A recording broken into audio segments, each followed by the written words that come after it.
ఒక అడవిలో ఒక సింహం గాఢ నిద్రలో ఉంది. అప్పుడు ఒక చిన్న ఎలుక వచ్చి పొరపాటున సింహం మీద ఆడుకోవడం మొదలుపెట్టింది.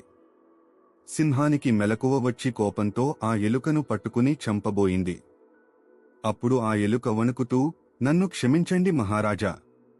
నన్ను వదిలేయండి. ఏదో ఒక రోజు నేను మీకు తప్పకుండా సహాయం చేస్తాను" అని వేడుకుంది.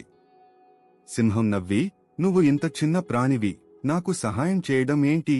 అని అనుకుంటూనే దానిపై జాలితో వదిలేసింది. కొన్ని రోజుల తర్వాత కొందరు వేటగాళ్లు వేసిన వలలో ఆ సింహం చిక్కుకుంది.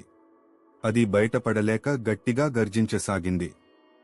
ఆ గర్జన విన్న ఎలుక అక్కడికి పరుగున వచ్చి తన పదునైన పళ్లతో వలను కొరికి సింహాన్ని విడిపించింది.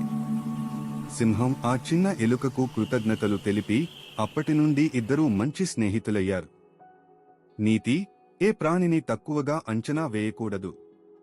మనం చేసే చిన్న మేలు కూడా ఎప్పుడో ఒకప్పుడు తిరిగి మనకు అందుతుంది. ఈరోజు చిట్కా: మీరు ఎవరికైనా చిన్న సహాయం చేసినా అది వారి జీవితంలో పెద్ద మార్పును తీసుకురావచ్చు.